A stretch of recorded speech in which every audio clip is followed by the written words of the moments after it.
I have decided I will not wear that scarlet that a lot of people will put on you because I'm divorced. Shame, it will kill if you remain silent.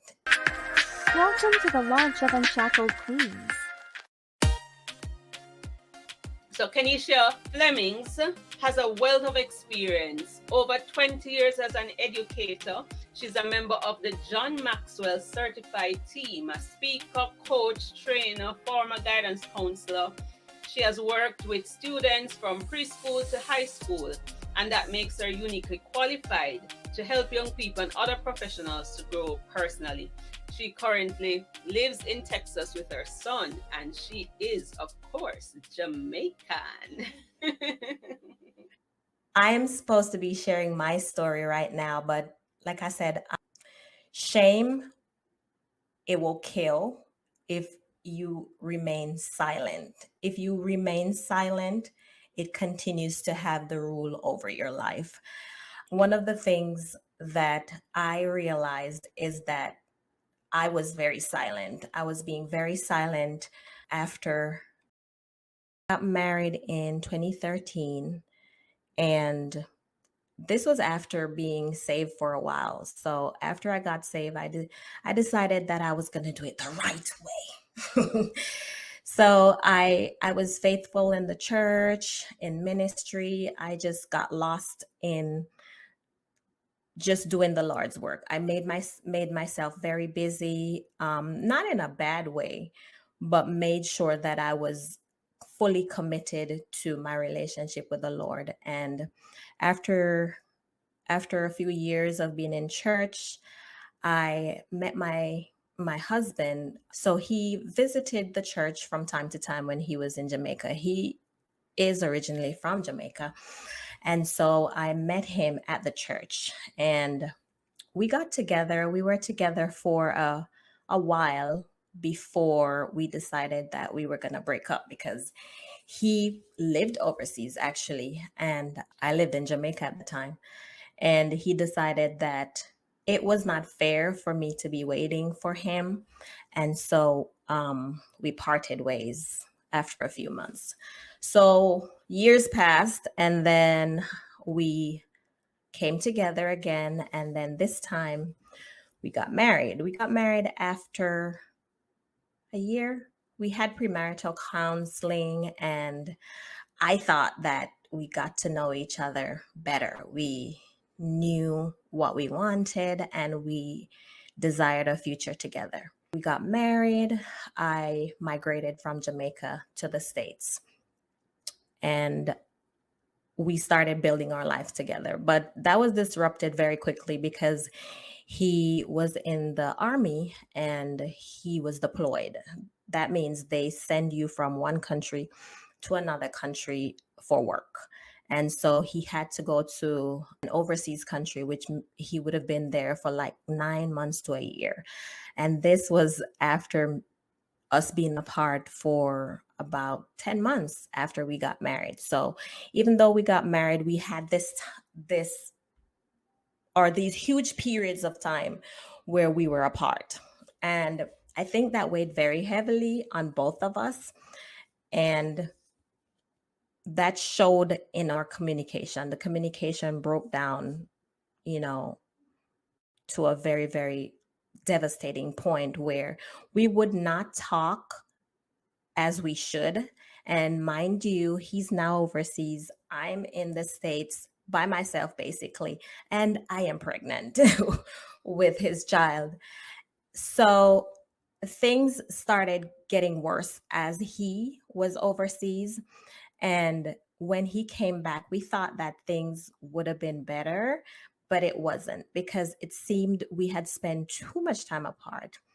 And so because of that, we didn't have that bond that newlyweds are supposed to have. We didn't have that honeymoon period where, the stars are in the eyes and all of these things.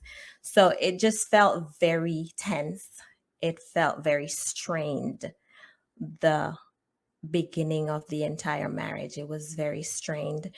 And I was silent. I did not want to say a word to anybody. And so I was battling this all by myself because, once again, the shame was there. Like, okay, yes, she got married, but now she's having problems and she can't say it to anyone. And that was what was played out in my mind. Like, I cannot say anything to anyone because, one, um, people are going to talk, and I could not deal with what I thought they were going to say.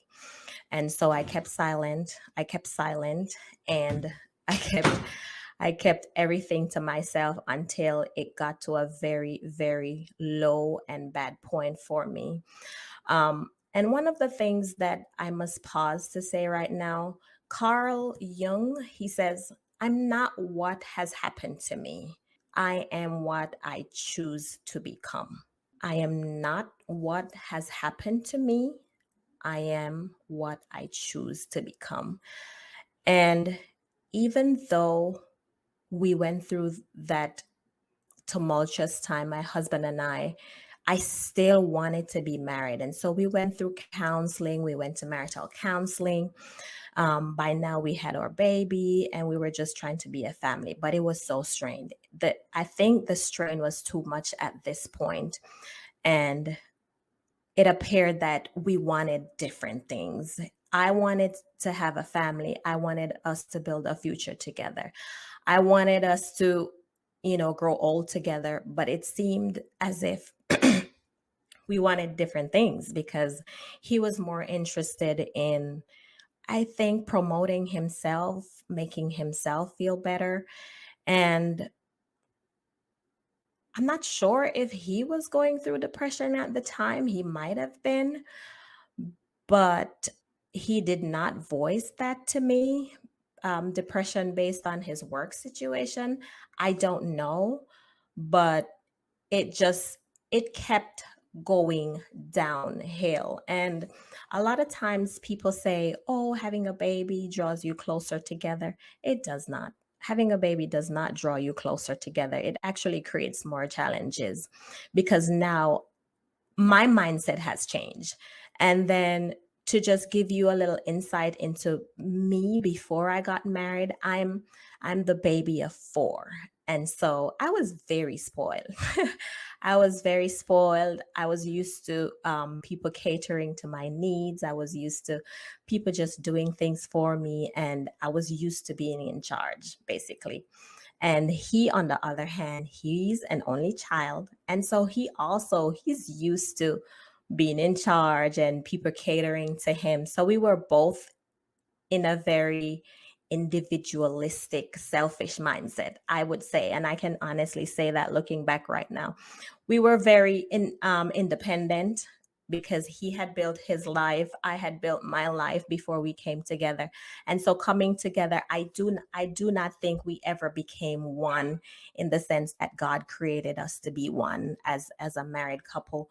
We did not get to that point where we just abandoned self and work toward a general partnership.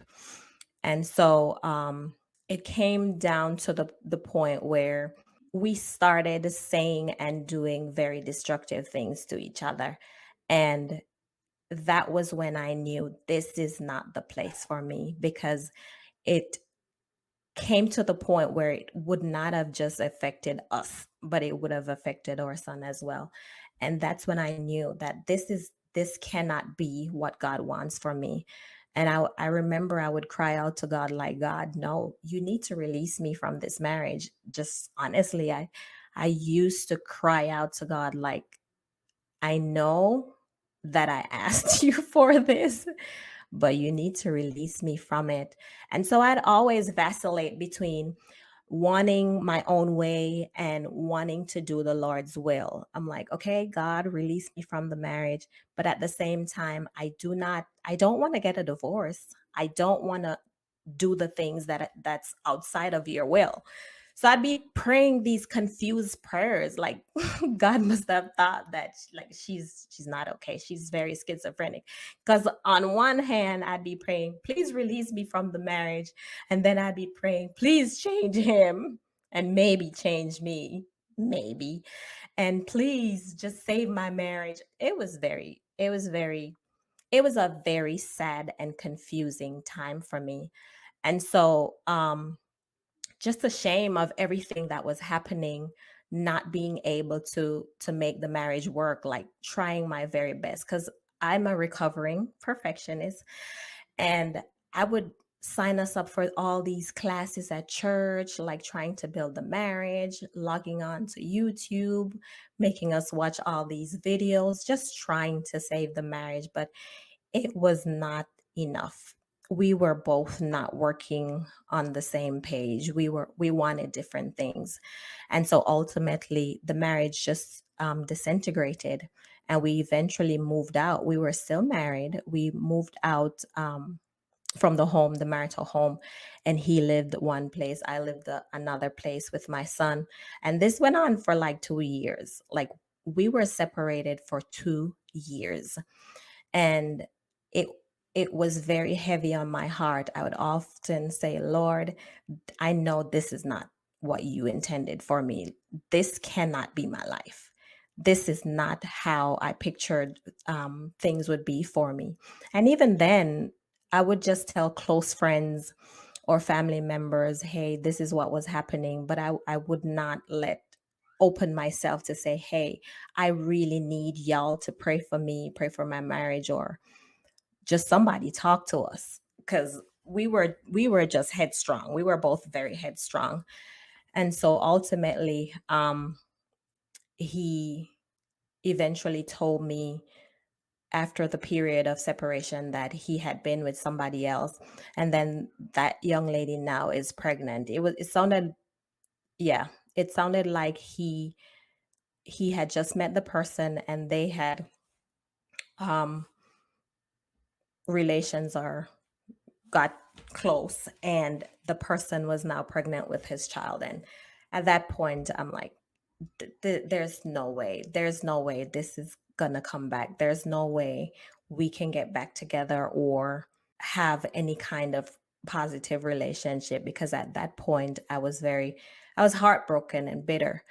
And it took me a minute. I found Sarah, and I found Sarah online. I started watching her videos, and I found Dr. Brene Brown, and she was talking about shame, and that really helped me to surrender myself to the Lord, because I was very angry. I'm like, God, like, why would you uproot my life? Like, I had a good life. I had a good job in Jamaica. I had a whole future planned out. And here I am having to start from scratch, like zero. So I had to go back to school to get my second degree, and I had to start over completely by myself. And it's not easy starting over with a young child, not having family to support. And last year, it was a year ago, that I had to sign my divorce papers. I had to file for the divorce because he would not. And those were some of the the red flags that I saw in the beginning. Whenever you are with somebody, whenever you are getting to know persons, there are usually red flags.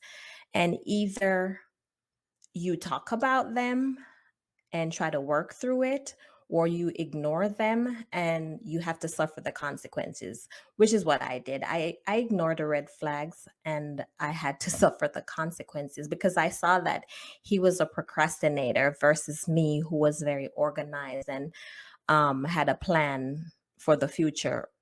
So I saw that those were there, but I chose to ignore them. But like I said before, Carl Jung, he said, I am not what has happened to me.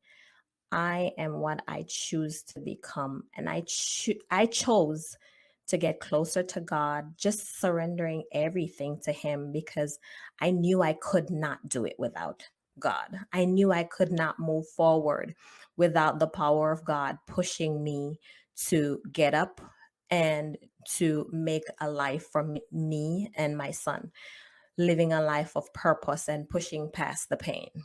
So that's what I had to do. And I'm very sorry. You know, in the church, divorce is one of those stigmatized issues because Yes. the Lord hates divorce. Oh, yes. And I think it was last year, there was this famous singer, I think it may have been Nigeria, who stayed in her abusive marriage because divorce is a no-no until the man killed her. And Yes. so, having been faithful and you grew up in church and then this thing just fell apart, what were some of the emotions that you experienced? And for somebody else who perhaps is going through that situation, what are some of the tips to get through that? I was very angry. I was very, very angry and bitter because this person, he professed so many things, right? He said he was going to take care of us. He was going to do, like, he had all these plans for our future and they didn't materialize. And so I was very angry, and he was not taking care of my son at the time. He he was not supporting us in any way at all. And so that made me very, very angry. Like, God, this is not my dream. I usually said that to God, like, this is not my dream. This is not where I'm supposed to be. But I had to go through not just the anger. So it's like the stages of grief, because I had to grieve the death of the marriage. So the different, just like the stages of grief, when somebody passes away, there was anger, there was denial, and then ultimately you have to come to a point of acceptance, like, okay, so now what? Are you just gonna sit? Are you just gonna keep reminiscing and hoping? Because that, like I said, that dream is not gonna come true for you.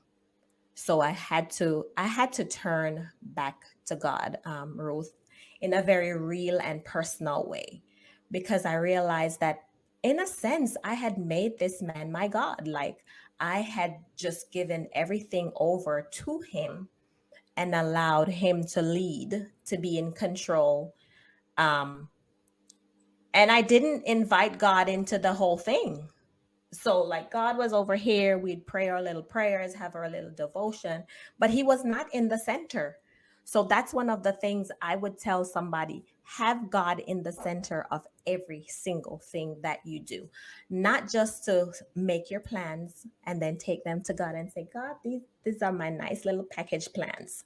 No, you have to invite him in before you make those plans. Like, are they in line with your purpose and your will for my future? So in submitting and yielding to God, I let go of the anger, then just reading and immersing myself in the presence of God and hearing the word and allowing different ones to speak to my heart. That was the way I came out of being angry and being bitter and just feeling the intense loss of the marriage. So, how would you say that this experience has been turned into a strength?